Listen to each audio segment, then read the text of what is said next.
Welcome to the Husk Guys Podcast.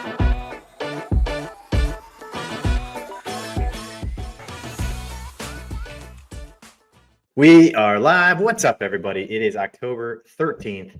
It's a Monday night, and it's a Victory Monday again for the fifth time this season, which is absolutely unbelievable. I feel like we are dealing with the victory gods here. It is a wonderful, wonderful way to start the week. I'm here with my brother, Andrew. I'm David. We are the Husk Guys. Love for everybody who's been following us and continues to follow us to continue to follow us across Husk Guys, Twitter, as well as Facebook, TikTok, Instagram, all the way across. Check out Husk Guys. And welcome to the show. Andrew, how are we feeling on this Victory Monday evening?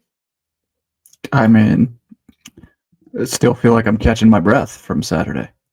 I don't know that I ever fully returned back to reality and planet Earth, that we actually put together a game-winning drive. It was an otherworldly experience, an out-of-body experience. I'm still levitating somewhere, but yeah, good. Good. We're feeling good. We're here. We're going to kick this show off on a somber note, but a grateful note. Uplifting. An uplifting note. We were, so the last 2 weeks really have meant a lot to us. So our grandmother, we mentioned a few weeks ago, is one of the very avid listeners of the Husk Guys podcast, passed away 2 weeks ago, the morning of the Michigan State game. So very sad for both of us, but we spent the weekend together in Lincoln at her house, celebrating her life of 93 years. So a tribute to her. She's one of the big reasons that we are all Nebraska fans. She's passed away at 93, but has been a Nebraska fan her whole life. And so that goes back, 50 plus years of season tickets, almost 60 years of season tickets. I tried to add up over the 93 years she's paid attention, or at least followed or listened to over 1,000 games. I call her after every single game, miss calling her the last few weeks, obviously, but a very special, she was with it all the way till the end. Even in her dying wishes were to beat Michigan State and to beat Maryland. So very thrilling that the Huskers were able to pull it off, especially on the day she passed, to beat Michigan State, and then the day of her funeral to beat Maryland. So shout out to Gaga, who's means a lot to us and was able to bring us together this weekend. Anything for you, Andrew? Yeah, no, I mean, it was a somber situation and stuff there, but I think overall, it is kind of fascinating how sports can kind of create this bond. Obviously, she was the best. She is an awesome lady that I will absolutely never forget, but she was one of the huge reasons that we got into Nebraska football. We used to go down, walk in with the band with her when we were kids and stuff. And so these are memories that we will absolutely always have, forever. But also just her eternal optimism kind of rubbed off on us. Like, she was one of the original ones that would say, well, maybe this is the year that we put it all together and turned it around. Even in the darkest of Scott Frost days, she was with it till the end. And it's, looking around after we had the funeral service and stuff, and, I didn't verbalize it because I was so nervous and sweating and puking on myself during that fourth quarter. But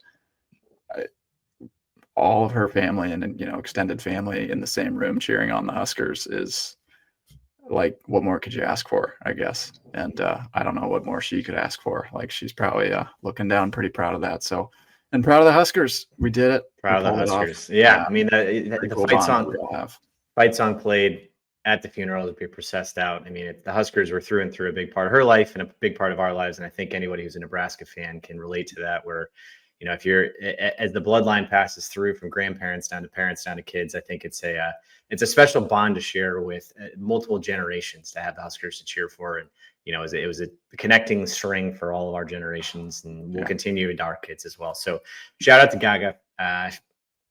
Thanks for bringing us together this weekend. But with that, we got a Victory Monday to talk about, which is amazing. But first, before we've been completely hijacked from our Victory Monday, that a little rude, didn't even get to enjoy really a full Sunday of a Victory Monday, because Penn State went, and on Saturday, I mean, Took the nuclear option. The most unbelievable 16-day stretch in the history of college football. Hey, there's Polo. Polo, how we doing? The most unbelievable stretch in college football that I've ever seen. So Penn State fired their coach, James Franklin, yesterday. 16 days ago, they had a 1-touchdown lead in overtime over Oregon with a chance to beat them and become the number 1 team in the country. That was 16 days ago that they were number 4 in the country. Since then, they lost in overtime to Oregon. Not really that bad of a loss. Went out to UCLA, lost, and then lost to Northwestern. So 3 losses, a kind of a rough 3-game stretch for a team that won 13 games last year, that was 1 play away from the national championship game, that's won 10 plus games the last 3 years and 6 of the last 7. Fired James Franklin. I mean, careful what you wish for. Absolutely nuts. What's your reaction to them firing? Okay, well, instant reaction was these people are absolutely insane. Like, everybody in college football is insane. Like, the fact that everybody thinks that if they don't win the title, I mean, it's reminiscent of Ohio State fans last year. They almost fired Ryan Day, and then they won a national title. Now, I don't know how close they were, but the fact is, there were thousands of people that wanted Ryan Day fired, and he won a national title. Like, that's the unrealistic expectation that not just Big Ten and SEC fans have, but like so many teams put these coaches through an absolute boiler and expect to win it all, and only one team gets to win it all. So it's just crazy to me. They never got over the plateau, though. Like, I'm trying to rationalize they in my head. Did last year, though. They made it to the semis. Right. So they won enough big games to make it to the semis. He was 1-11, I believe, against top 10 Big Ten opponents, and that was his undoing. Was big game James was not a big game performer, and that was just, he couldn't get through that. Would I have done it? No. Again, you're a play from beating Oregon this year, and he's still around. And they're not losing to UCLA, and they're not losing to Northwestern if they beat Oregon. It's just the trajectory of your season completely changes. But now you're like, I mean, it is like a burn the athletic department down, like cut the anchors, send the boats.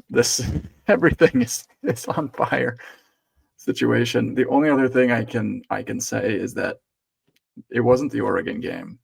It probably wasn't the UCLA game, but the Northwestern loss, it's bad. I don't know how you come back from that. I don't know how you come back from that. It's a bad loss. It's a terrible loss. I guess, and the only reason, the reason it matters to us, first and foremost, is because the number 1 name that has sprinted up the hot board is Matt Rhule.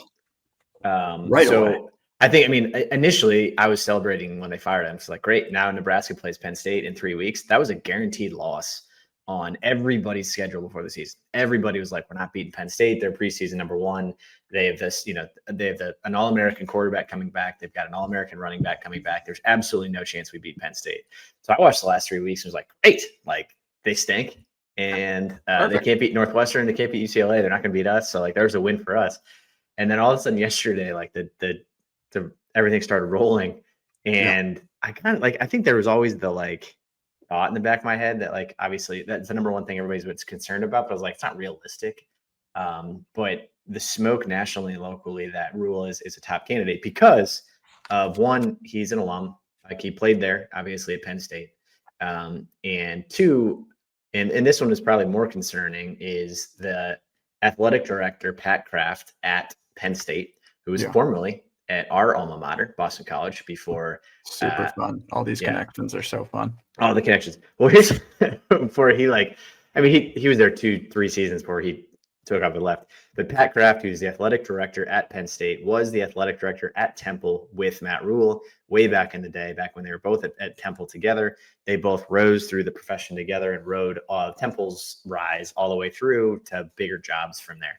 They are best friends. They sound alike. They talk alike. They apparently talk incessantly. So I think that's the number 1 place. Both Rhule and his wife, Julie, have met at Penn State. They're from Penn State. Their hometown is Pennsylvania. Yeah. And really, this is the only probably job out there that is concerning that Rhule jumps to. I think I think that's what everybody is feeling is like, okay, whoa, this popped up. Now, I guess here's where I was like working through it, and it's like there's been like a wild like range of emotions on the online of obviously I think the true Nebraska fans who are like, yeah, we can't like let him go. He's doing good things here. We want to keep him. There's plenty that are like, yeah, let him go, whatever. This team's not good, like whatever. But the interesting flow of the lack that Rhule has for the Penn State job to me is like James Franklin can't get him over the hump. He can't get them to win the big games. He can't get them to be top 10 teams. Neither is Matt Rhule. So you're kind of like, you guys are chasing this guy who can win a national title, and like Rhule's like 2-22 against top 25 teams. He's never won one in Nebraska. His record is 17-14 here. Like, I think we are absolutely on the rise, and he is going to take us there. But like, for you to try to plug in Matt Rhule into James Franklin and be like, yeah, flip the switch, like win a title, like he's never really done that. Yeah, that's where I'm kind of at too. Like, one thing that I've noticed on Twitter, which is not a good representation of the entire fan base, as it turns out, it's just the psychopaths, but that are like following us as Penn State fans now. But it's kind of a divisive name, which is interesting because you have to admit, as a Nebraska fan, like me and you said this like 2 years ago. If James Franklin gets fired, Rhule's gone. I just never thought they'd do it. But not, right. Why'd you fire a coach that wins 10, 11 games a year? Right. Like you have to admit, he's kind of a good fit. He's like, if anybody in the country can start to stabilize an athletic or a program, it kind of is him. Like, that's exactly what he did here. I mean, the fans were just like up in arms. We had just fired the prince that was promised. We sent him on his merry way down to his retirement home in Arizona. And he came in and started to even everybody out a little bit, like he's got coach speak down. He's got branding down. He's got like the podcast. He's got everything that like Penn State could want from the outside. It's just that on the field level, like, I feel like they're kind of looking for somebody that is like, he's got all of that going for him, but I think they just want somebody like Signetti. Like, I think they want to go right to the top, that every single person sees the hire and they say, whoa, this is big. Like, if you hire Rhule, you're, you potentially are hiring the same level coach, if not maybe even a little worse than Franklin. Like, his win percentage is worse.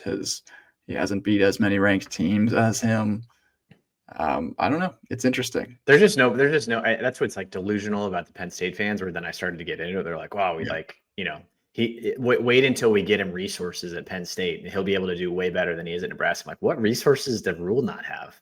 Like, we've got resources. I think Rhule has done a very good job stating that he's got everything that we want. The one thing he said today is we need more money on the NIL front, which I thought was great.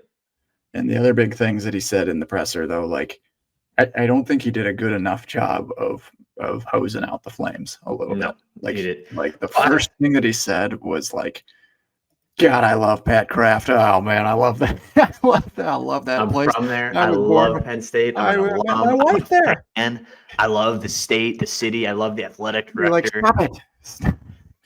Start talking about the things you hate about Happy Valley. Like, or just I'm not taking it.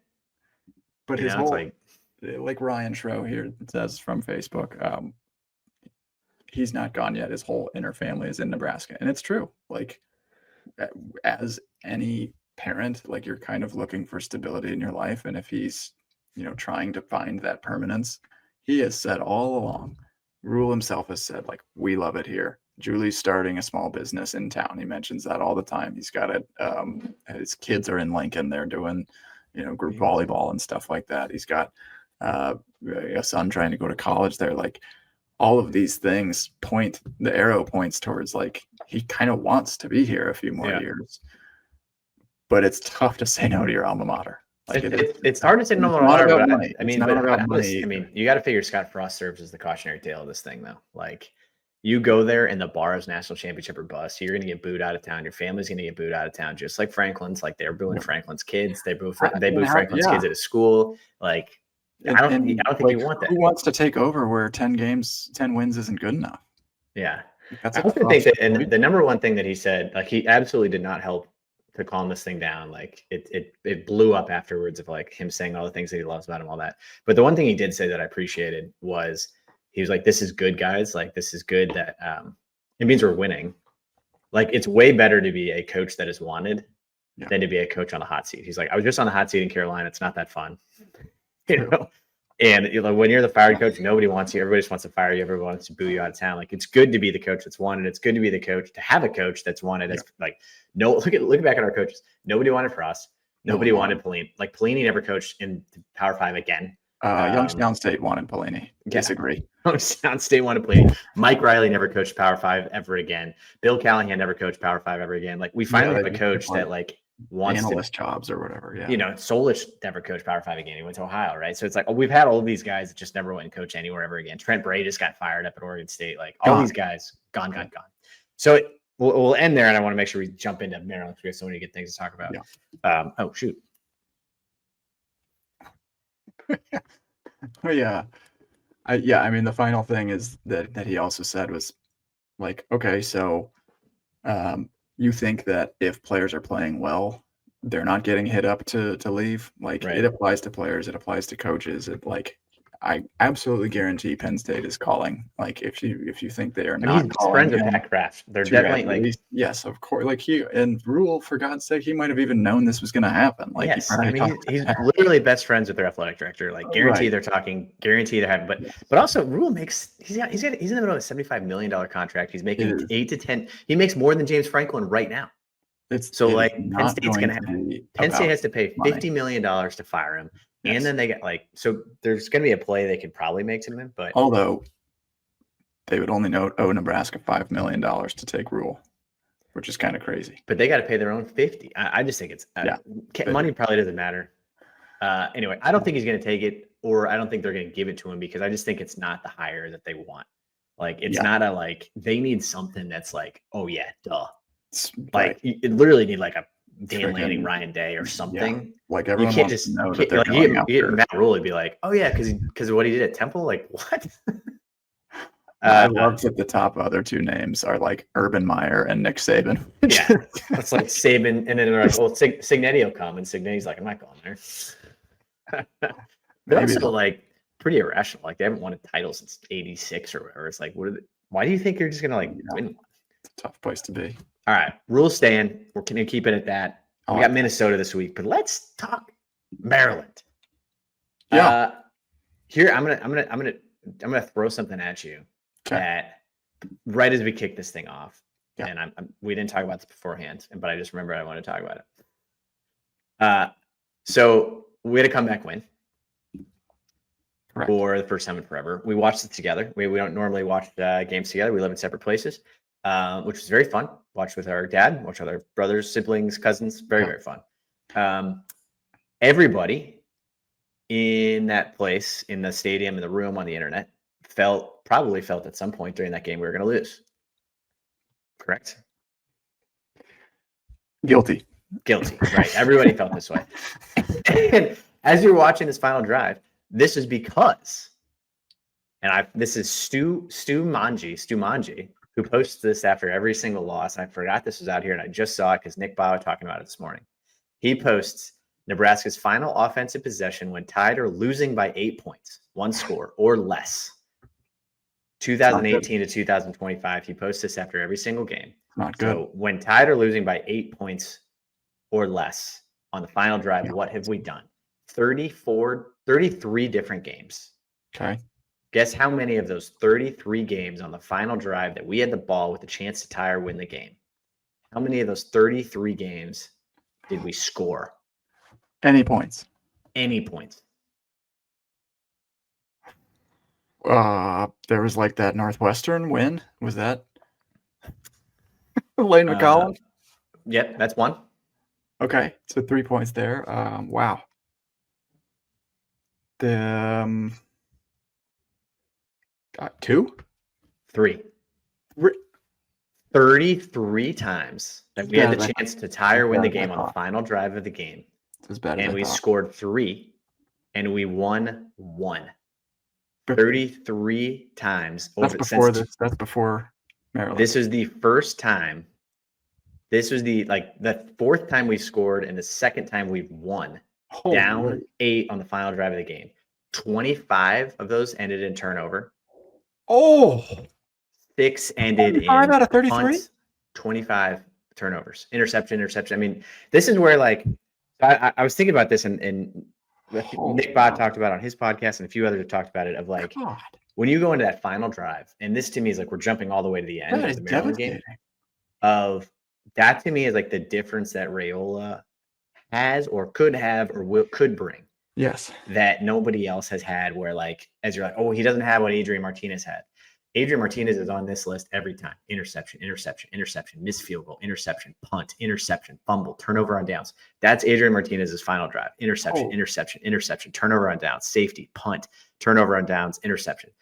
It's diabolical every time Adrian had the ball in his hands with a chance to tie or win the game. Never did it. Rhule is only on this list 3 times, of which, no, actually he's on 4. He also has done interception, fumble. This is the first time he's done it. Wow. So out of the 1, 2, 3, 4, 5 times he's on this list, now he's finally got one that's got us over the hump. Unbelievable. But it was the context of when you're going to that last drive and you're I don't know, I'm waiting for the interception. The reason you're waiting for the interception is because it's happened 26 times in the last 8 seasons. Yeah, everyone's saying I've seen this movie before. It's you've not only seen it, but you can quote every line from this movie. Just diabolical. It's Dumb and Dumber for me, or just I can quote this front to back. I like it that. We'll go front to back and stuff on the game, but just my reaction as a whole was the big takeaway that I'm trying to come around to is we've got a gamer that he's got the keys to the car right now. And it is Matt Rhule, it's Daniel Olgerson, it's Dylan Rhule, and they make the machine go. If you don't have a quarterback, you've seen what has gone on for the last decade here. If you don't have that, just we are not out of this yet, then you're going to win more games than you lose. That's kind of what I'm trying to take from it. Now, that does not take away the fact that he had 3 of the worst throws that I've ever seen a quarterback make. It doesn't. But the overall is we outscored them 10-0 in the fourth quarter. What did we do to Michigan State? In the fourth quarter, we blew their doors off. Now it's putting a complete game together, a little bit of a different scenario, not just for Rhule, but for the defense too. It's both sides of the ball. The only consistent, which is absolutely shocking to say, has been our special teams. Which is unbelievable. Our most consistent unit this year, and that is absolutely insane because we had a special teams unit that ranked outside the top 100 for the past 3+ years at least.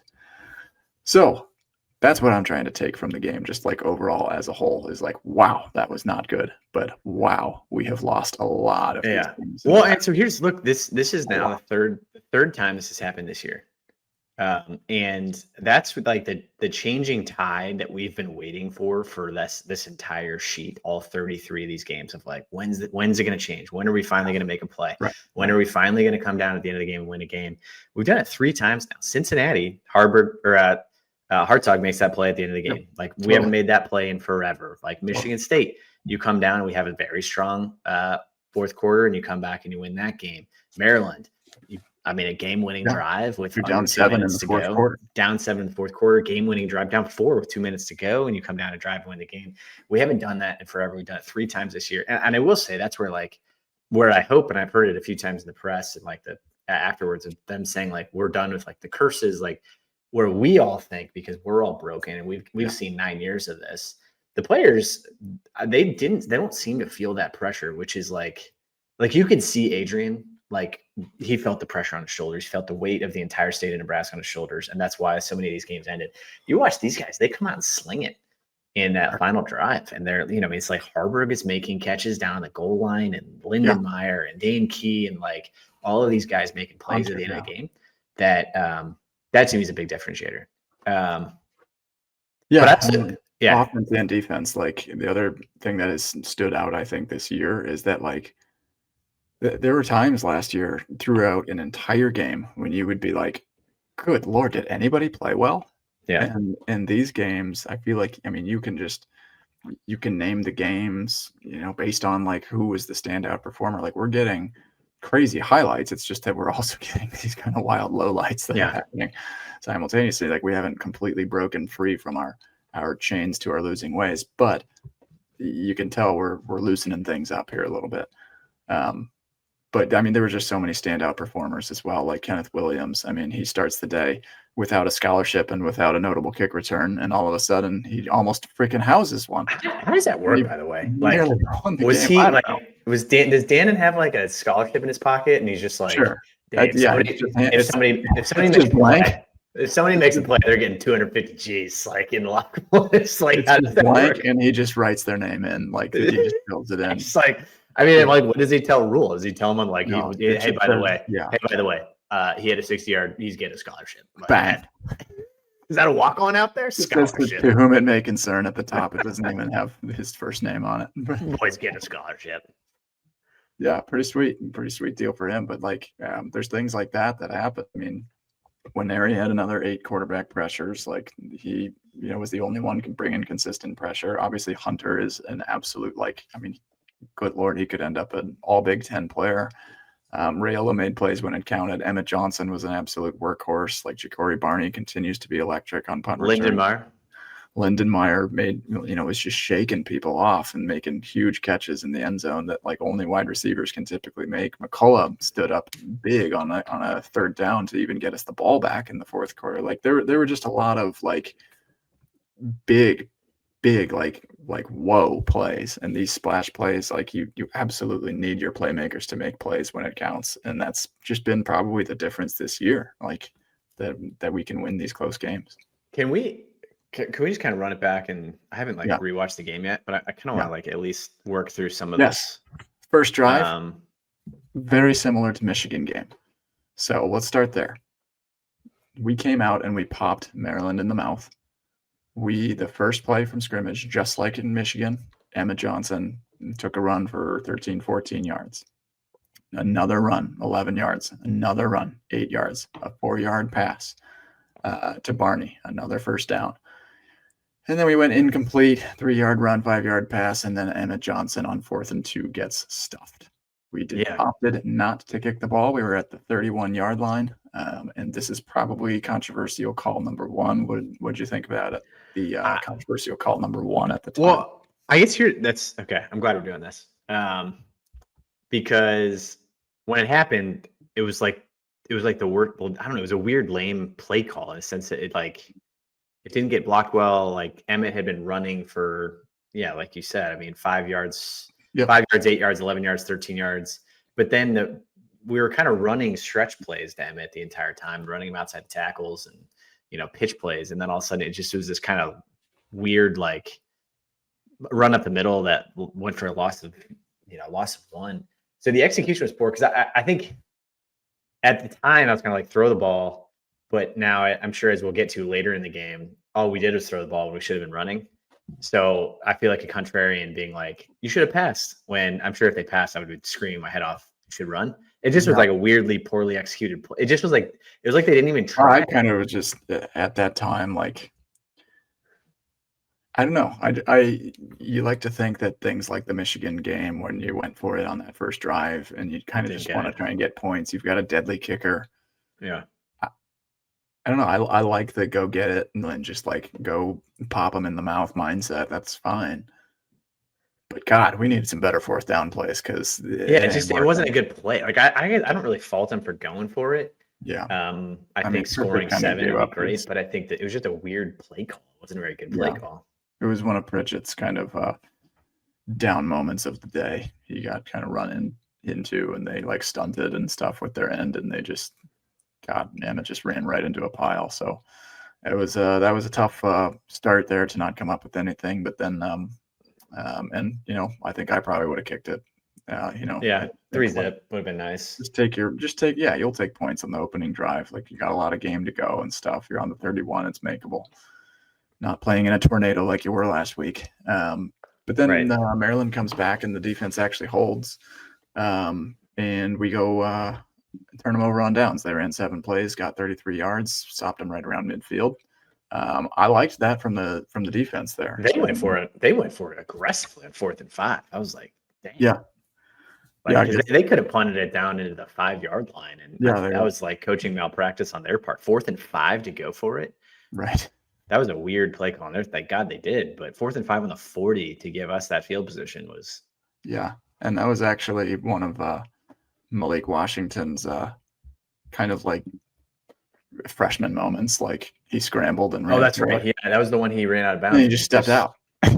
Well, he just had no idea. He had no idea where that first down marker was. He had no idea. So we were just like, oh, sweet. We stopped him, I guess. Yeah, he had absolutely no idea where it was. Very well could have had it, and that would have kind of changed the script there right away. But got a little bit lucky on that one that he just kind of ran right out of bounds. The next play, Hunter to the house. Hunter to the house. Unbelievable. I mean, so I've seen a lot about him. Like, I was trying to think back to like the first couple games where he didn't play like this. In the last 2 games, I'm like, this kid he's an All-American and the best wide receiver we've had since Trey Palmer. But I didn't feel like that the first 2 games. Like, I thought Dane Key was a lot better than him the first 2 or 3 games. And now I'm like, this kid is, sure. I mean, the fastest kid alive, maybe the fastest player in the country, and he should get 25 targets a game. Like, I've like completely shifted on him. He's amazing. Yeah, he's absolutely killing it. He's up to 415 receiving yards now, and his average per reception. His average per reception is 3rd in the Big Ten right now. He's at 18.86 yards per catch because he's had a 64-yard touchdown. I was going to say, but his yards after catch and a 59-yard touchdown last week, both on that tunnel screen, which I heavily approve of. Like, just do that every single week. And he is at 69.2 yards per game. He's also at 4 receiving touchdowns, but 3 have come over the last 2 weeks. So he is becoming a weapon. I think he's wide receiver 1. Well, yeah, that's what I was going to say. Is I thought ahead of Barney and ahead of Key. I think I thought Dane Key was the whole season, and now I'm watching him play. Like, I mean, he had the 2 touchdowns. He had, I mean, an amazing fade. He had like the amazing catch down the side. Like, he probably had, he had 5 catches. He played extremely well. Yeah, he's been great. And he's coming along very well. And I'm very glad that he's just a sophomore, actually. Like, that's a huge plus from the transfer portal, is that you actually could potentially get a year or 2 more from him. And Dinky is still serviceable. Like, don't count him out yet. Like, if he's not counting him out, I just thought he's your wide receiver 3. Like, that is an excellent problem to have, because Barney actually was making a strong case for wide receiver 1 there too. But I think we've got 3 solid options there. I still a big time believer, and then we just got to have our quarterback get it to him. So next possession, Maryland goes 3 plays minus 2 yards. They punt. Nebraska, with the sack, by the way, with the sack, incompletion, punt. Great job by the Black Shirts. I mean, 3, but a quick 3 and out. Cade Petrak just absolutely blew that one up. That was amazing. And then we went to work. Probably our best, like, maybe not our best, but it was a great drive. 10 plays, 47 yards. Heavy on the run. Emmett Johnson on the first 3 plays. Then we threw one deep. Again, we went to Hunter. Yep. Tried to hit him over the top. Maybe slightly underthrown from Rayola. Would love to see him be completing those, but we'll take the pass interference. 7-yard pass, 6-yard run, 2-yard run, 10-yard penalty again. That one was absolute horse manure. That is Emmett. I mean, he had his head turned. He's looking for the pass, and he runs into the linebacker. That was weird. Kind of crazy call. They call it offensive pass interference. Like, it has to be. I feel like it's got to be intentional for that. Wipe the touchdown off. It wasn't intentional. It was an accident. Like, that was a weird, like, they just bad timing type thing. That to wipe that off is pretty lame. Yeah. And then sorry, I got it out of order. It was the Maryland had another pass interference, and then we had the 1st and 10. That's when Heinrich Harburg took it in shotgun. Completely misread the play. I tweeted it earlier today. Like, should have just handed it to Emmett. He would have gotten down to the 5 inside. Was that zone read? Easily, yeah. Oh, really? Well, he faked the handoff to Emmett, at least. I mean, unless they were designing him to run it the entire time. But that hasn't worked all season, he and I did don't know. not. Like, I feel like he needs to throw it or do something to like. It's like he steps foot on the field, They know and he's running. and the defense is like, oh, okay, like. Yeah. But he was like, I don't know. It's like he was a quarterback 2 years ago. He can throw. Like, can we do like the fake jump pass or something that like throws him off? It hasn't. I don't think he's gained a yard on it all season. We've probably run it 5 times. It's crazy. Like, and I don't like. If you watched how Penn State, hot topic, hot button there. Don't shoot me for even saying this, but how Penn State used Tyler Warren last year. Oh yeah. I mean, he was like a Swiss Army knife. They kind of had like the Taysom Hill vibes. Like they'd hand it to him in the backfield. They'd have him, kind of run up and basically do, like a wildcat type offense where he would run zone reads and stuff. And then he obviously could split out wide and then he'd line up. He was like an elite tight end like that. And they're trying, I think, to use Harburg in that way. I don't hate it. Like you get your most athletic players the ball somehow. Like I like the idea. I just think that something different has to happen. It just it just doesn't seem to get executed well. Well, like whatever. Hey, if you're building towards something that happens against USC, and all of a sudden Harburg comes in and like does a jump pass that throws for a touchdown, it's like great. You set that thing up over the course of 9 weeks, great. But it's just weird to watch it. You're like, oh, Harburg's in the game. Here comes a -1. It's like, yeah. And then I mean, God, Carter Nelson gets one offensive snap on the day. Which this brings up another storyline for me. His one offensive snap of the day was that play. And he completely whiffed on the block that basically yeah, that was weird. That was the one he was like just ran by him and then he's just kind of in no man's land. And and unfortunately ended up with a -2. Then we ended up with a penalty and then short pass complete, blah blah blah. We ended up kind of kicking a field goal and but the refs kind of blew things and then we just got off track from there. So we're still 10 zip though, and you're feeling pretty good. You're feeling great. Like at this point, I'm feeling like it's 10 zip. They've gotten basically a 3 and out, and we should have scored 3 straight times. So the first quarter was Maryland ran 10 plays for 31 yards and 0. Yeah, but we basically drove down the field, should have kicked a field goal, drove down the field, scored a touchdown, drove down the field, kicked a field goal. So we basically are scoring every time we touch the ball. Yeah. But this stretch here, I'm now like looking through was absolute mayhem because this is where I like this in the heat of the moment. I was like blacking out, like what is going on? Like, what? Yeah, it just there's 4 possessions in the first quarter, and then how many in the second? 1, 2, 3, 4, 5, 6, 7, 8, 9, 10, 11 possessions. 11 possessions in the second quarter after 4 in the first quarter. It just was like a bang, bang, bang, bang, bang, bang, bang, bang, bang. Like what is going on? It changed amazingly fast. The big key was like Malik Washington just sort of settled down and like completely forgot that he's a freshman that's supposed to be making a lot of mistakes. He's pretty darn good. He's really good. I thought he was better than Bryce Underwood. Not a hot take, but he will be at an SEC school sometime soon. I just thought he was better than Bryce Underwood. I was like, what's that for Bryce? This kid Mike can Loxley sling it. must just have like an award ceremony at the end of the year, and half of it is like, here's your scholarship to Georgia. Congratulations, Ole Miss. You're gonna go play for Lane Kiffin next year. Player of the year. Have fun at Ole Miss. Yeah. Yeah, he made himself a bunch of money. He's a good player. No, he's good. He was absolutely dime passes, including like the touchdown. Well, that was the 2 possessions later, but tough end of the series there. Nolan Ray ran for a 28-yard touchdown, and we missed 14 tackles on that run. Weird that this kind of started the whole like.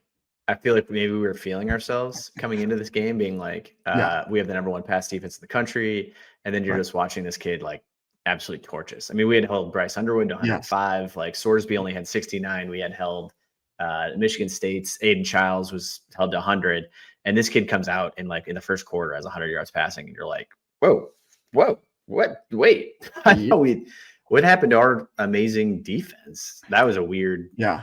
Well, yeah, I mean, things changed incredibly quickly. So Maryland comes down and scores, and then we go 2 plays, and Dylan throws just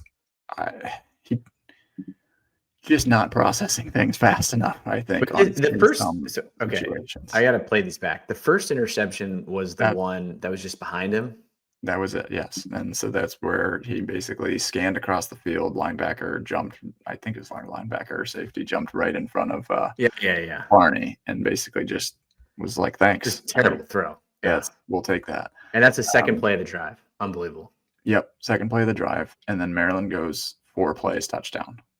And so they went run, pass complete for 21 yards for a touchdown. 21-yard pass was an absolute like NFL level throw that is going to make him some serious money down at Florida next year. Where they've got DJ Kirby Smart on the phone. This is the whiplash where I was like, in the first quarter, we're winning 10-0, and we come into the second quarter and we're down 14-10 in a span of how many plays was that then? So that was like 1, 2, 3 plus 4, 7 plays. Yeah, pretty much. I mean, 7 plays. We went from being up touchdown drive. We had our second play was interception, and then they had a 4-play touchdown. But they scored a touchdown, and we had 2 plays. And then 4 plays later, they scored. So 4, 5, 6, 7 in seven plays in 45 seconds. We were down. Like, I still felt like we were fine in this moment because I was like, okay, that was just a weird sequence. Like, we'll settle back in. We're basically scoring every time we touch the ball. It was 1 interception. Yeah. Fine. I mean, and then what happened next is like, good Lord, Eckler just is pumping these guys full of drugs that I don't know what they're doing, but why do you just suddenly know how to play special teams? They talk about it though. Because he's actually like, he's come out, and I guess I'm hearing it from bits and pieces from, I listen to like Chattel and McEwen and Callahan, all these guys. He comes out and says he sees things, and the players are coming out and saying they see things. Like they literally like prophet. Well, no, more like they're watching film. I had a vision. But they're watching film of the game, and they're like, going back to the Michigan State game, they're like, hey, if they line up this way, we're gonna block this kick because there's gonna be a lane here, and this guy's gonna crack down here, and the linebacker, this O lineman is gonna move this way. We're gonna block this kick. And Michigan State comes out, they line up like that, and they block it. And like the players said, like it was Khan who blocked it. It was but even like. Jameer Khan. Yeah, Khan blocks it. He's like, hey, I'm going to block this thing if they line up like this. He said that in the after. He's like, we practiced it a ton. I blocked it all week in practice. Like they're studying film and learning from it. And they said on this too, they said if they kick it down the middle, if they kick it to the left, like, and they are coming down like in a certain way, we're gonna house one. Like he's literally coaching them because he watches film, which it seems so basic, right? But it's so shocking to us because you're like, oh my God, you're studying film and learning from it and then coaching and executing. It just breaks all of our brains. People across the country have been doing this for 25 years. Feels like something we should have picked up on a while ago. Like the trend that started in the 90s. How many of the games the last 15 years have been like, oh, it'd be sweet if we could return a kick. Like, oh, whoop, there goes Ole Miss. They just returned a kick for a touchdown. There goes Rutgers. They just returned a kick for a touchdown. You're like, that'd be sweet. And then we finally do it. But yeah, Kenneth Williams now on scholarship, absolutely unbelievable.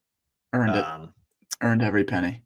I ended up going deep. That was a $200,000 kick return. I ended up going deep on it for a second because I was like, I couldn't figure out why he got caught. He just kind of was like, maybe he thought he was just going to score. I don't know. His thing was he was a track star at Lincoln High. Yeah, and he was like all straight line. And I was like, why didn't he shake him off and do something? It turns out the other kid at Maryland who chased him down was also a track star. So it was like I gave him like a directional pass, but I'm like, if you're gonna come in here and call yourself a track star and get like hawked down from behind, like thank God we scored. But if we hadn't scored, I've been like, you don't get a scholarship. I'm taking your scholarship away. Like you don't get that thing. I'm going to Dan. I'm like, no. The kids didn't score. Hang on a sec. But that was absolutely awesome. I mean, it's such an incredible way to just get things right back. And then Rhule, like another huge thing, his pass on that touchdown. This is where Rhule rolls out to his right, buying time, and finds a completely non-existent window of opportunity and just throws an absolute dime to Lindenmeyer. Well, it's the kid. Lindenmeyer made it like unbelievable. this kid out of Nebraska, I mean, just toe tapping on the sidelines, diving. It's Like, what what? it's an interesting part of Rayola because you're like when he's at his best and he does stuff like that, he elevates everybody else on the field. He makes Lindenmeyer look like an All-American. He's a Sure. walk-on from Western Nebraska. Like, Right. he's making small town kids look like All-Americans. Look at Harburg was a quarterback 2 seasons ago, and Rayola throws certain passes that make him look like an All-American. So that he can elevate people on the field, but he also does it's like the entire Rayola coaster. You're just like it's a total whiplash to go from that interception to just an unbelievable touchdown pass 6 plays later. It's encouraging. Yeah. He's got the stones to go back and do that. Yeah, absolutely. I mean, I would have, don't get me wrong, I would have loved if he just had a normal drop back and threw a pass to someone. Like that would have been nice as well. But he scrambles, he makes it happen, and he made some magic happen. Lindenmeyer's from La Vista, by the way, which is not that west. far. It's not that far west. Small town. Small town. Small town. Next possession, 3-0. Maryland comes out 3-0. I mean, Fuller. unbelievable. So now we're just like, okay, all the momentum is back. And then guess what happens? 3 plays, touchdown, 24-14. I thought this game was in hand at this point. Unbelievable. I mean, we were absolutely dominating, especially as you get to this point. So now you've got one screwy drive, which is the interception. But we have not punted the entire game. We should have scored on every possession that we've had. We're absolutely carving them up. It should be, I mean, it's 24-17 or 24-14. It should be 27-14. But it feels at this moment too. I would say at the 10-0 point and the 24-14 point. Sure. I had the same feeling I had last week with Michigan State when it was 14-0. Against Michigan State. I was like 24-14 at halftime. Yep. We're driving to score again, which we're definitely going to score again. 31-14. I'm literally thinking we might put up 60 points, which I had the same thought against Michigan State. I was like, we're 14-0 on the first 10 plays of the game. And now it's 24-14. If we go to 31-14, you just double that thing up. We're going to put up 50, 60 points. This is an absolute massacre. And if you'll recall, as we were watching the game together, this is where I started to get a little loopy and I started talking about hey, maybe Nebraska's near the Big Ten championship. I think we're right. How are we going to get work off for the playoffs? I was like, I mean, I'm starting to I'm looking at the rest of the schedule. I don't see a loss on the schedule. I don't know how we're going to lose ever again. I just is 24-14, 31-14. This team is absolutely juiced. Right. Well, not to mention 24-14 and then, they go 3-and-out again. 3-and-out again. So now we've got the ball. It's 24-14. And that's when Rayola giveth and Rayola taketh away. Well, I still haven't seen the replay of it. So he's getting pressed a little bit. And he's trying to kind of squeeze out to the right side. And then he tries to just loft one out of bounds. And it's definitely going to the sideline. And there's no Nebraska player in sight, and he just shorted it. It didn't get out of bounds, and they just fielded it like it was a pop fly to center field. He caught it. Yeah, he thought it was like a punt. So dumb. It's unbelievable. The one time he does throw it away, you're like, oh, thank God he threw it away, and it's intercepted. Okay, all righty then. That all happened so fast, and then the room that we were in just got super quiet and awkward, and I was trying to find a replay, and I could they didn't even show a replay. It was the weirdest play, but also he can throw the ball from his knee 75 yards and hit the other goalpost. Why didn't he throw that into the 19th row? Just hit the popcorn guy. I mean, God, who cares?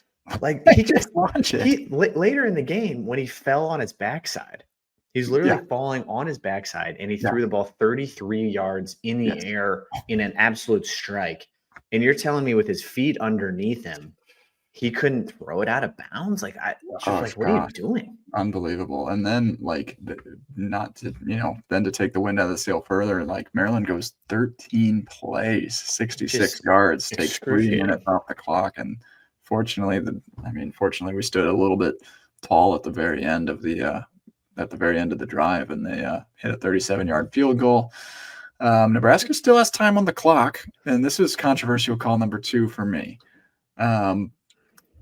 First of all, he got sacked. That stinks. But we went into the half with timeouts.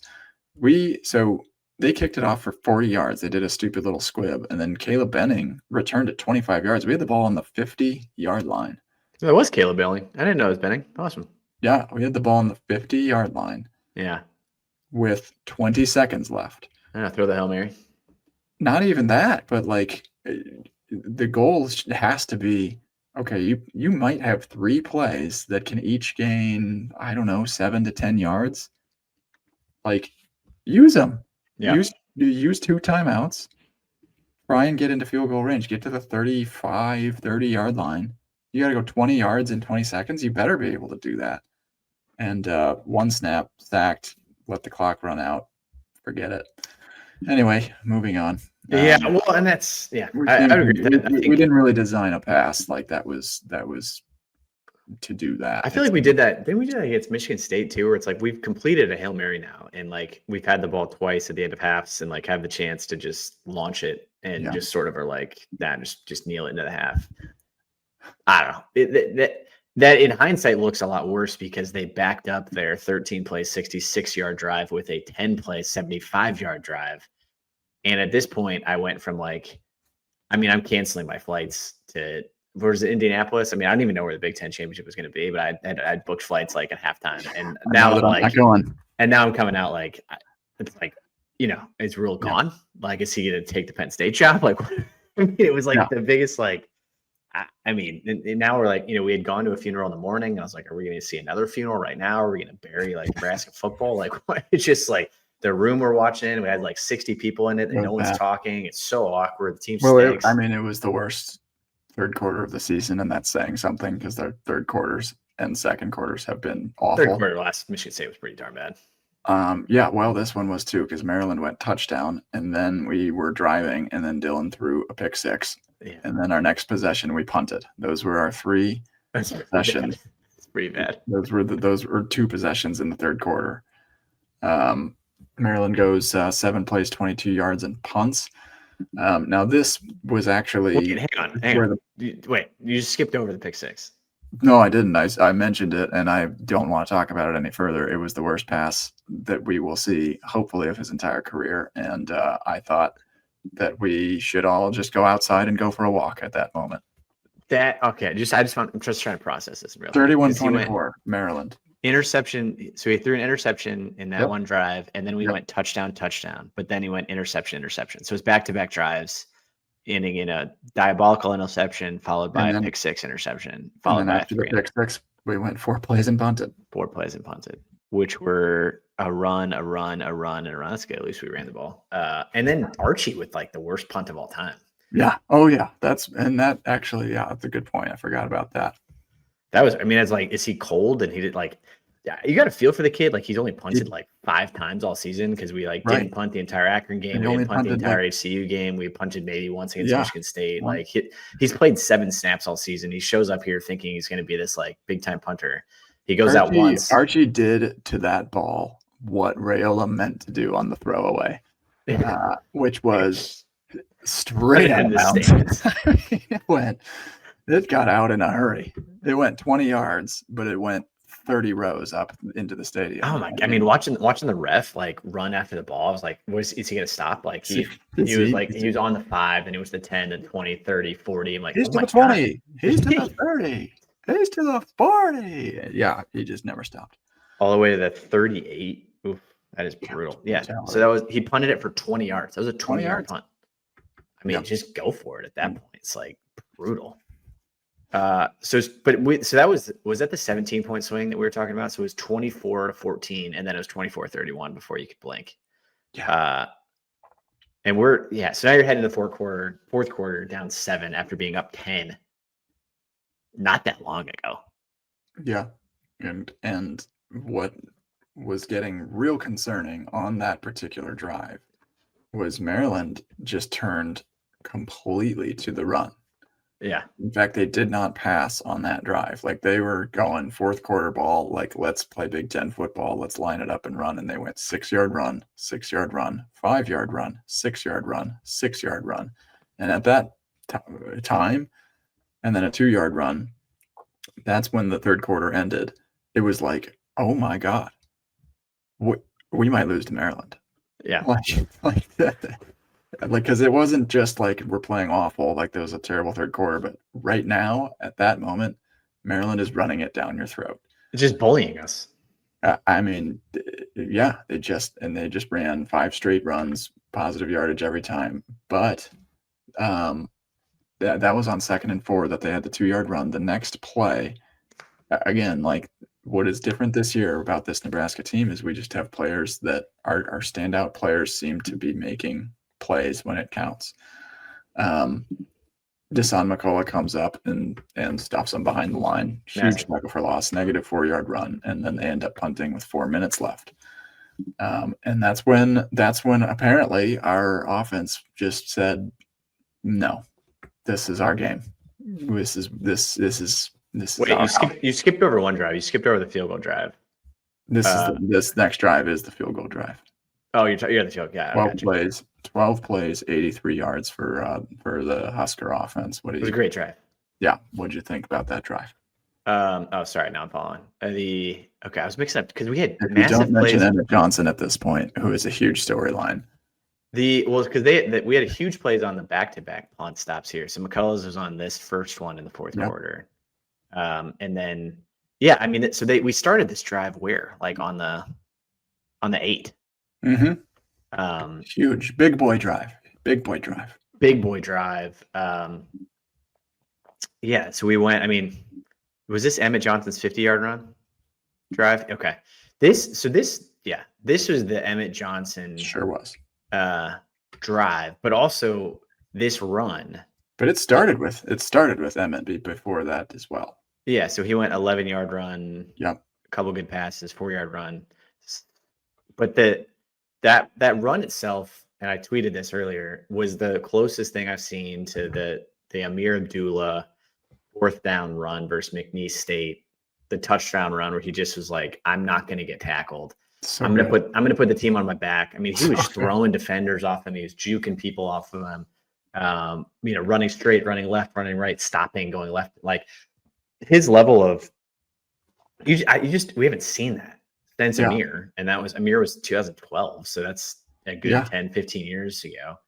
And I mean, his like will to just and want on that run was amazing. I mean, he like was refusing to go down. Like he could have very easily gone out of bounds at the 30 and he made it all the way inside the 10. And that was just, I mean, that was the play where you're like, okay, we're going to win this game, or we can win this game. I did not say we're going to win, but I was like, all right, something's different here. Something's different. We're making plays.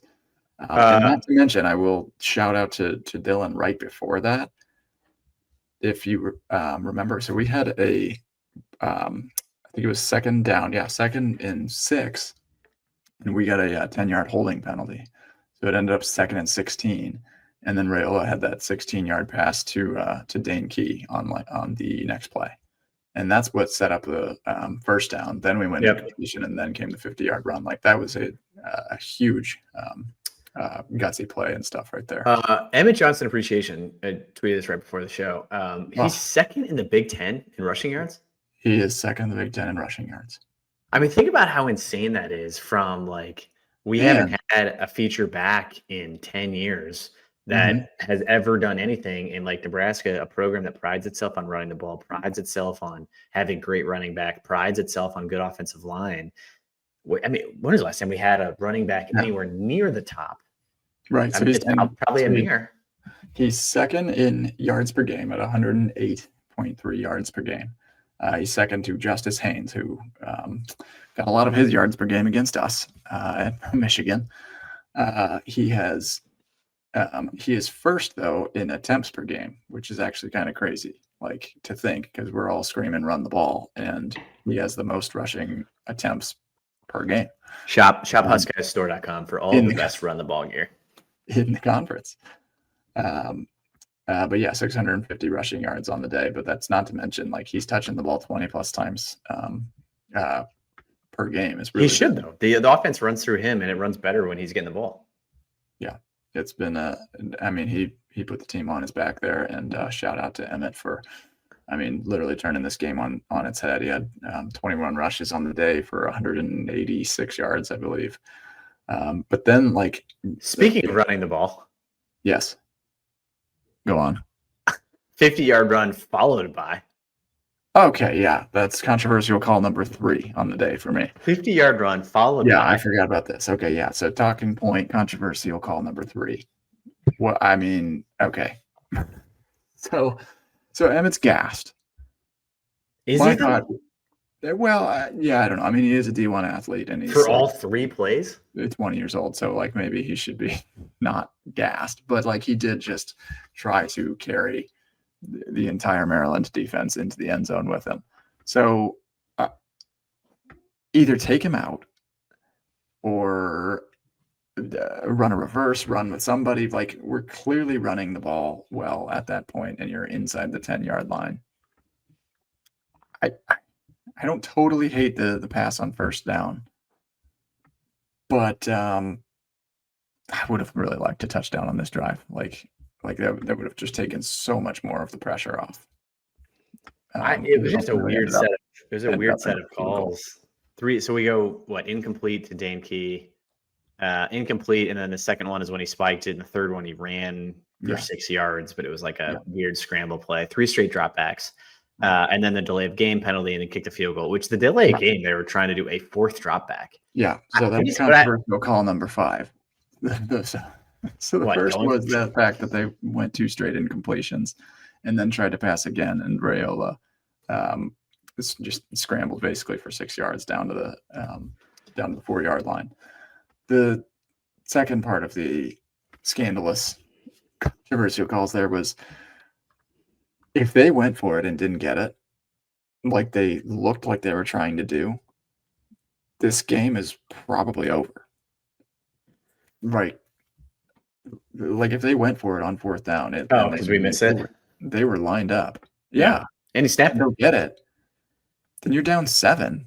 Yeah, you're in trouble. And at best, you're go to overtime. You're hoping to go to overtime, and goodness, do we have a tough record in overtime? But they flip it. Yeah, I mean, everything about that was weird. I guess I don't at the macro level, I don't understand. Like, I'm not challenging Holgorsen. Like, I think he knows he's forgotten more football than we'll ever know. But like, something weird happens when it's 1st and goal at the 8, 9, 10. He's a drop back pass every time.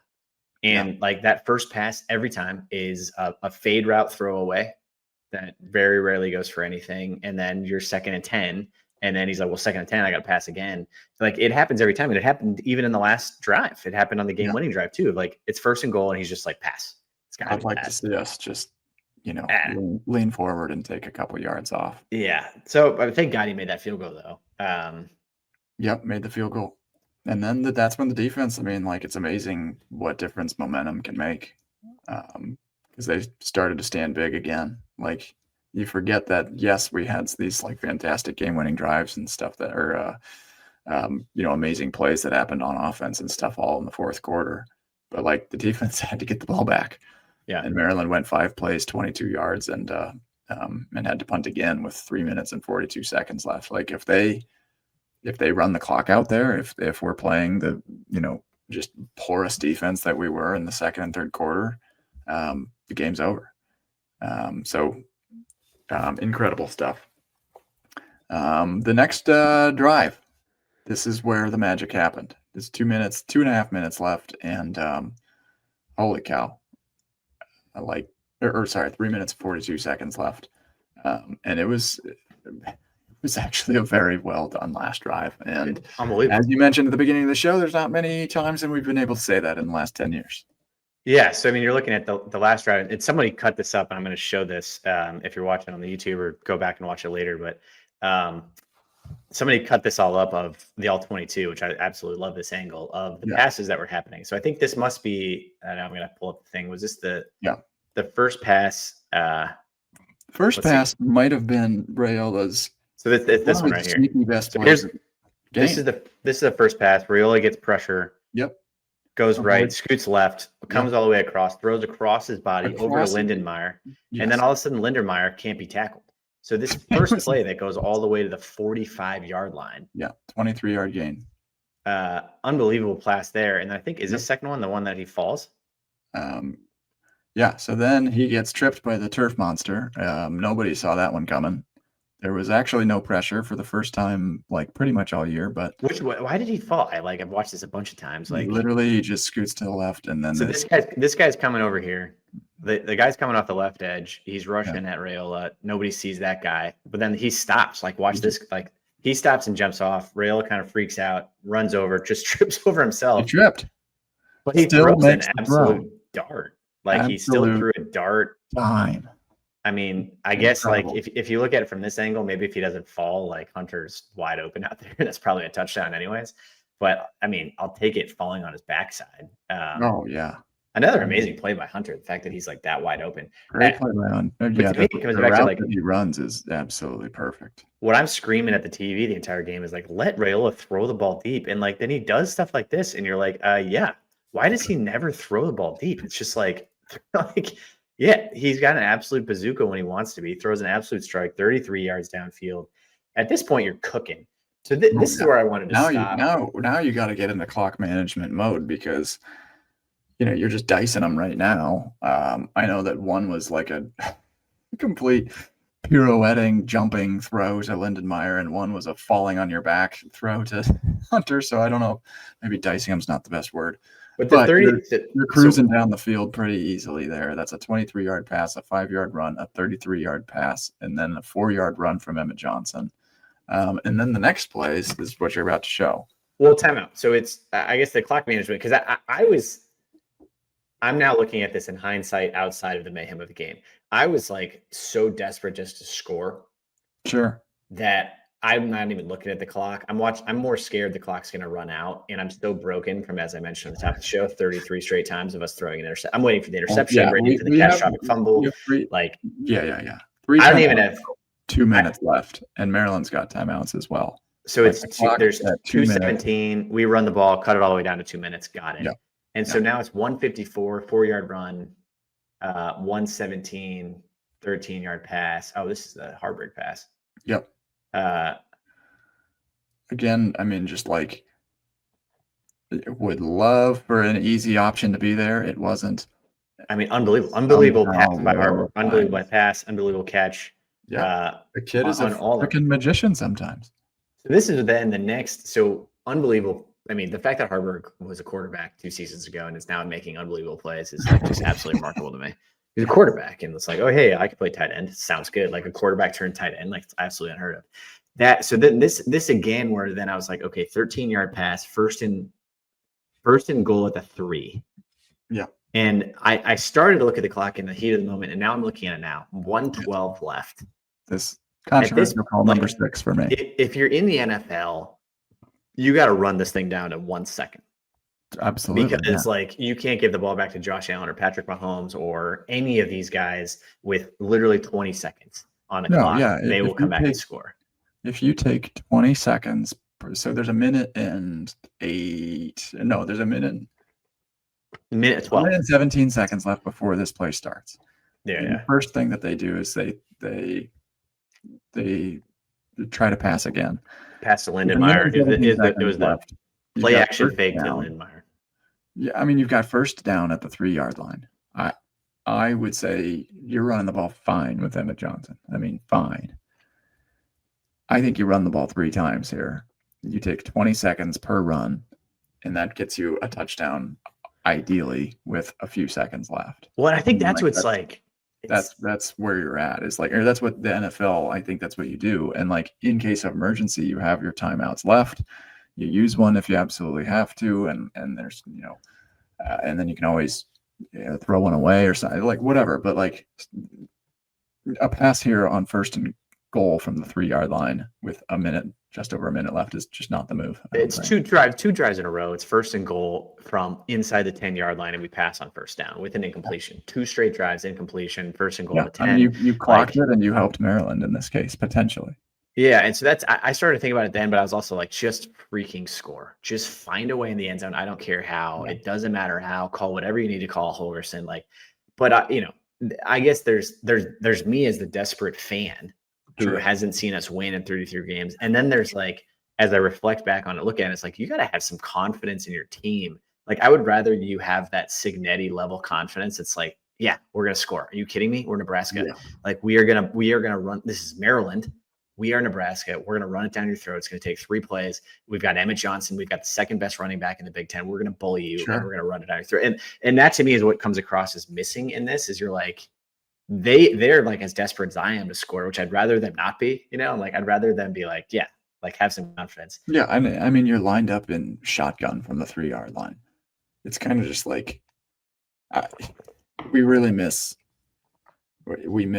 Dowdell, who is the hammer. He had like 12. Yeah, I mean, look, hey, you need a hammer. All of these things, podcasting, complaining aside, here's your game-winning touchdown. I mean, this was. I mean, I felt like, God, this felt like an exorcism or something. Like all of those 32 or 3 or whatever other losses in that last minute. All of that weight just left my body. I mean, Dane Key with a one-handed catch that the ball wasn't even there yet. It was clear defensive pass interference, and he hangs on to the ball. Well, so it's a clear pick play. So Hunter goes over, pick play right here, which is, borderline illegal. So they could have called that. This guy's getting bushed off. He kind of watched Hunter kind of throws him. He throws him a little hip love right there. He comes across. This guy pulls off him, grabs him. So then this guy dives at his ankles, grabs him by the hip. Dane Key just effortlessly grabs it with one arm. One arm. I mean, players make plays. You gotta have dudes that make plays. Holgorsen was confident in that play. I believe in Holgorsen. I believe in him. But also, like, man, if that guy stands up, if that guy's standing and doesn't get picked by Hunter and is stays on his feet, that's a pick 6. So I'm sitting there like that is put it pretty high and outside. But like for that to be your game-winning play, I'm kind of like, yeah. I mean, it was awesome though. God, that was awesome. Awesome, absolute euphoria. Yeah, just the whole family going crazy. Like, it's just a good time. God, that was awesome. Yeah, absolutely amazing. But it left a minute on the clock, and that final minute was unbelievably stressful. The defense stepped up, but I like blacked out during that period too. They drove all the way down to field goal range, and if they hadn't had that borderline grounding call. Yeah. Well, they got to the 50-yard line. Got to the 15-yard line before they had a grounding call for the 14-yard penalty. Then they went incomplete, 20-yard pass, incomplete. But all they needed was a field goal to tie the game. So you're like, I mean, that was absolutely huge from the black shirts coming up. Big time. It gave us 2 euphoric moments of a unbelievable touchdown pass, followed by the Huskers winning for the first time in literally 33 games. By one score. Outscored them 10-0 in the fourth quarter. I mean, gosh, like in terms of, burying your grandmother in the morning and her beloved Huskers coming back, and she probably guided their hands on a lot of it. I'm sure she was out there somewhere. She was just yelling. This is the type of win that you just needed to get. Yeah, she probably was just yelling at them, but this was the type of win that you wanted to get. So overall offense, probably a B- grade. Like they did enough to win for sure. Like they put enough points up to win for sure, but 3 turnovers, lost the turnover battle. Defense, probably a C grade. God, they really they didn't really stop the pass. They gave up 130 yards rushing to a team that doesn't really care to rush the ball. Special teams, A+. Like you still feel positive momentum though going into I think you're coming away like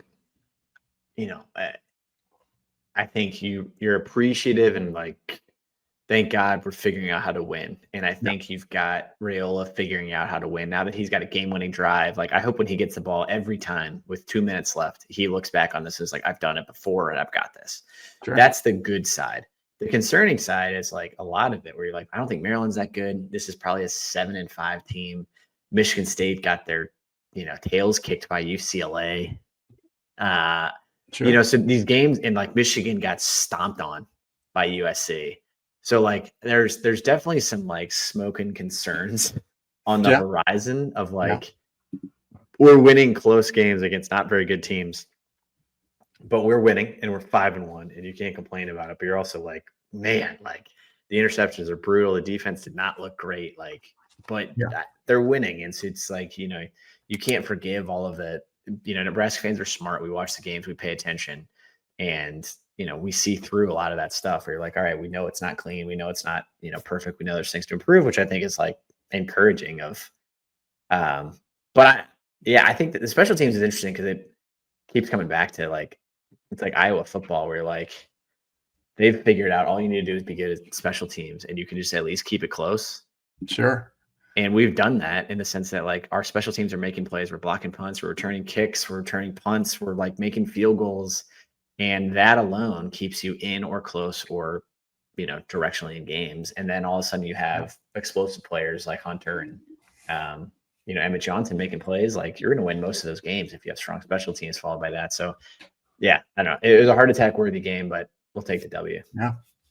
Let's spend our last few minutes on how we're going to beat Minnesota and avenge some Minnesota. Gosh, they just freaking own us. Yeah, they've won the last 5 games. Yucky game. Minnesota's a yucky team. They love to yuck it up out there, but they are yucky at football this year. So big chance to get another big away victory. It's on a short week. PJ Fleck, good Lord, how much do you just want to shut that guy up? And I think we absolutely can do it. Before the year, I would have said, God, I just don't know. But like this Maryland win, I mean, and just like what it can do for a locker room, as opposed to Minnesota coming off an absolute demolishing from Ohio State and then kind of sneaks by Purdue, like the basement dweller Purdue. And they've kind of gotten away from like the I guess what you'd call like the Minnesota way of years past. Listen to these rushing yard totals, because this is not the Minnesota that we're used to. Like they used to just run and basically be Iowa. They were Iowa Junior for several years there. So Buffalo and Northwestern State, they went for 153 and 258 yards. Against Cal, 130 on 3.5 yards per carry though. Against Cal. Rutgers, 18 carries, 1.94 yards per carry, 35 yards. Ohio State, 25 carries, 68 yards, 2.7 yards per carry. Purdue. Wait, say that Ohio State one again. 25 carries for 68 yards. That's 2.72 yards per carry. God, so they didn't do anything. Purdue, 18 carries, 30 yards. Wow. 1.67 yards per carry. Against Purdue? Against Purdue. They have a total of 7 rushing touchdowns on the season, but 5 of them were against Northwestern State. Wow. So no rushing touchdowns against Purdue, none against Ohio State. So they are being forced now to pass the ball a little bit more. And they've got Drake Lindsay. Now he's 6'5". He's a big dude. He's got a big arm. He is freshman, true freshman or redshirt freshman? I think I want to say he was a freshman last year, actually. I think he's a redshirt freshman. True for maybe redshirt freshman, but anyway, it's his throne now.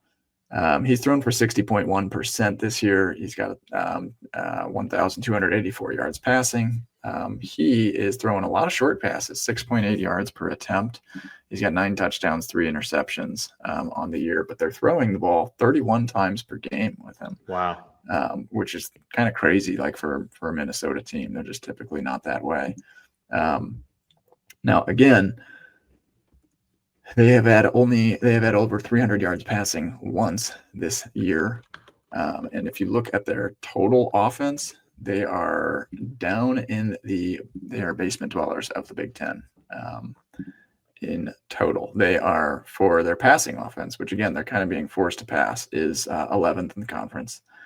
They are passing for 60.2% as a team, 7 yards per attempt, 10 touchdowns, 4 interceptions. That puts them as the 11th best passing offense. They have the, I believe, 16th rushing offense, which again is crazy. 16th rushing offense in the Big Ten for Minnesota confirmed on here. They have 7 rushing touchdowns total on the season. That is a tie for 15th in the Big Ten. They did lose Darius Taylor for a little bit. He's now back from his hamstring injury. So he's their guy to watch out for. They just don't have like the offensive line that's been like who kind of bullied us in years past. So I don't know. I'm not as worried about them on offense. Really, it's their defense that just constantly seems to give us fits that I think we, if they're any as good as Maryland and stuff, like sure, like we shredded Maryland, but I think they're a little bit better, and I think that they've got some dudes that can make an absolute difference back there. And it kind of starts with Coy Perich, Perich. That dude is trying to become Travis Hunter, like a two-way player. They used him on offense actually a few times, and he was an All-American last year at safety. So gonna have our hands full there on the offensive side of the ball. I think they also, from last year to this year, I guess the other big change, their offense, which I already mentioned, is struggling. They were 102nd in the country in returning production before this year even began. And then on defense, they had the number 9 scoring defense last year, but they are 43rd in the country in returning production. So kind of tons of turnover on both sides. They also lost their D coordinator, and I think have a new offensive coordinator as well. So tons of turnover all around. The one consistent is PJ Fleck and him being just really an annoying used car salesman. I just think I appreciate that. All of those stats are fantastic and feel great and are encouraging, and we can win close games, all those things. This program has just broken me because I've gone into every single game the last 15 years against them and had this exact same thought of like, they don't make sense. Like we should beat them. We're better, we're bigger. We're, like, I think even back to like that COVID game when they had like their entire starting offense was out with COVID and they beat us they beat us 5 straight times, 6 of the last 7. And then even 2 more, like 7, 8 of the last like 12, whatever it is. With the lone win 2018 being that 53-28 one that Frost, or it was a Stanley Morgan game. Is that even Frost? That's before Frost. But all 1-score games the last 4 years, like the one in 2023 was the diabolical 13-10 last second, Rhule's first year one, 20-13 in 2022. So I guess I keep coming back to this being a 1-score game. In no matter what, because that's just the way it is. It's a Friday night. It's in Minnesota. It's an away game, back-to-back away games. We haven't won back-to-back away games since 2016. Freaking crazy. But I also in Minnesota is such an interesting program. Like they seem to be like PJ Fleck's a weird guy. Like obviously he's weird and I can't stand him because he's a used car salesman. But like he's been there 9 seasons, which is crazy. But you're right, he's gone away from where they were like 4 or 5 years ago. He had them just absolutely ripping. And, they're top 10 in 2019, 2020. They're pretty strong. Like they won 9 games. And the last like 2 or 3 years, they've kind of had this like weird, falling off.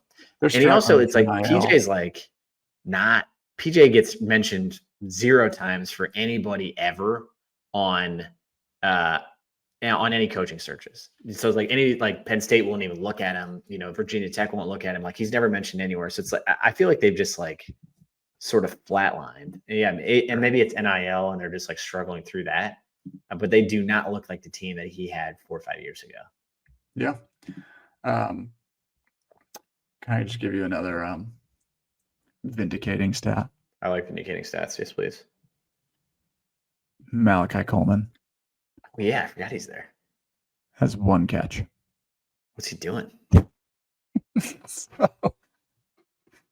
And he's appeared in 2 games, it appears to me. So that's cool. I guess I don't know. God, what a waste of talent. But anyway, I don't actually know that their O coordinator, I might have misspoken earlier, but had left, but they lost their defensive coordinator. He went down to Miami. Anyway, the biggest thing to me, I think, is like Minnesota has had a really hard time keeping up with the transfer portal. They have had a really tough time keeping even like assistant coaches on the field. And this is like the type of program that like we refer to these as like measuring stick games, but like we should be starting to peel away from Minnesota in these circumstances. Like that's just the reality. It's not like an insult to Minnesota. I think PJ Fleck, as much as I hate to admit, he is good. He's good at working with what he's got. The fact that he's working with a new coordinator almost every single year for the last 3-4 seasons is tough. They keep taking more money elsewhere. Minnesota just does not really seem to have like the committed funding to keep their most talented guys on campus, including their coaches. So this is a program that you start to peel away from, and it starts Friday night. I don't want to see this game be close, but I absolutely would not be taking any sort of spread this game. Yeah. I think it's 6.5 for Nebraska. I don't know if I'm touching it. Yeah, just the Friday night throws it off. Like but it's so much of it's different. Like I remember we played up there Friday night in one of these games, and it was like a crazy, like everybody was going to watch this game, it's the biggest game of the year. This feels like not as big. It feels like Minnesota's not going to bring the juice for this game. It feels like they're not as excited as their team. So that to me is like I'm hoping some of that evens itself out. Yeah. And so it's not like we're walking into this hostile environment in Minnesota. Which, by the way, do you remember when we went to that Minnesota game? It was like freezing cold, and we lost. Yeah. It was like the worst game of all time. It was the worst, and then we went to Mall of America and just cried. Yeah, I don't want that to happen to any Husker fan. Oh man, that was brutal. This bring me back to probably one of the final points that I would make tonight.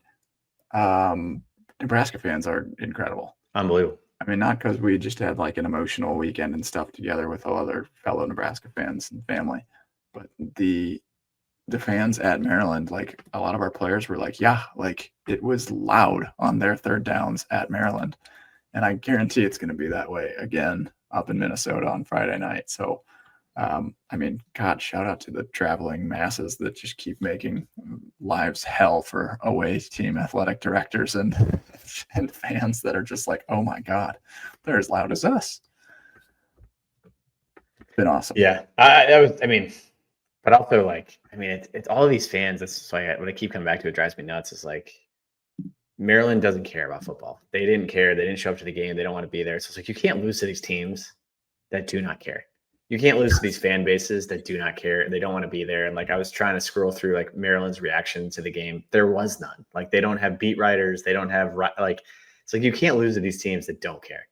Yeah. And Mike Loxley cares, but he seems to be like about it. And I think Minnesota's on that beat too. Like, I don't think they care that much. Like, I think it's a hockey state. Like, I think they sort of care, but like, you just can't lose to these guys. Absolutely.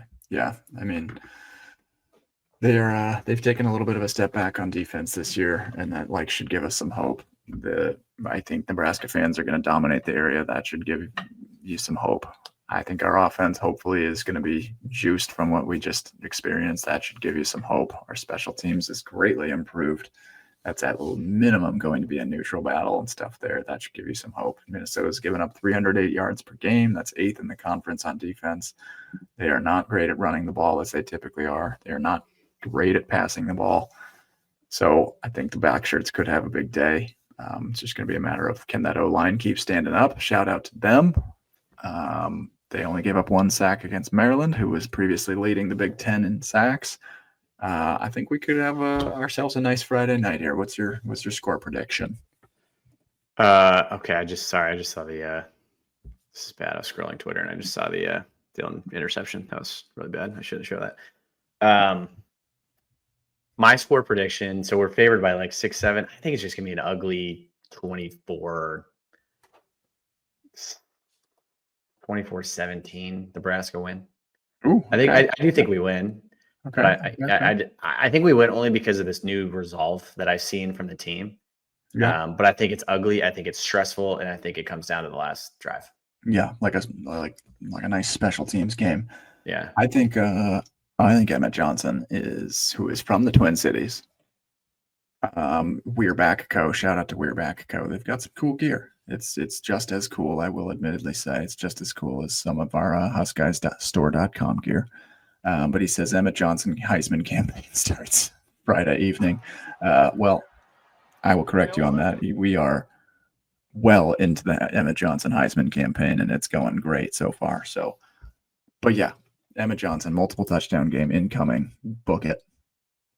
Going to be running angry against the team that didn't even offer him a scholarship. Unbelievable, PJ Fleck. You are something. That's all I have. Yeah, Huskers win. Sorry, I just want to. We had decompress live on this one. I found this is the first time I've seen a Dylan interception. So he rolls right. You can get that off my screen now. That's fine.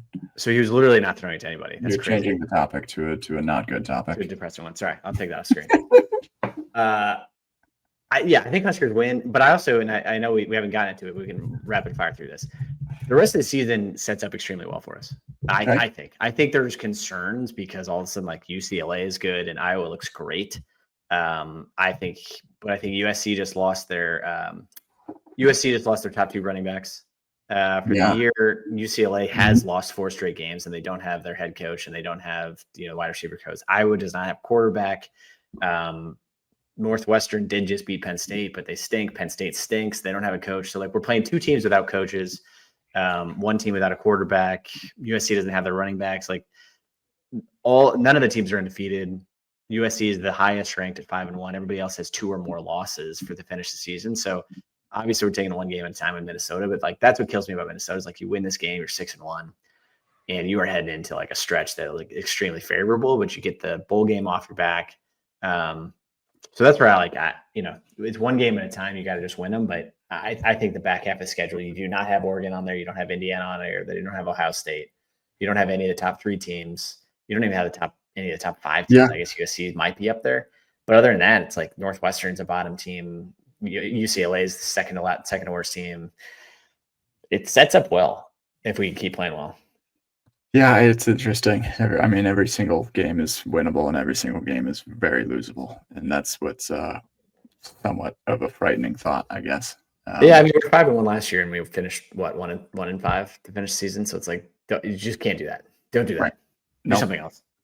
No, I think if Matt Rhule really wants this Penn State job, he better show up now. So that's what's funny about Friday is like the irony of like if he the irony of if Rhule like if he loses Friday, they'll be like, yeah, forget it, we don't want you. And it's like we're like, oh great, we get to keep him, but then you're like, wait, we get to keep him because he can't beat Minnesota. That's not good. All right. All good, everybody. Thanks for joining us. 3,000 plus joined us live for this thing tonight. We had a great time. Thanks everybody for joining. Make sure you follow us. Check out Husk Guys.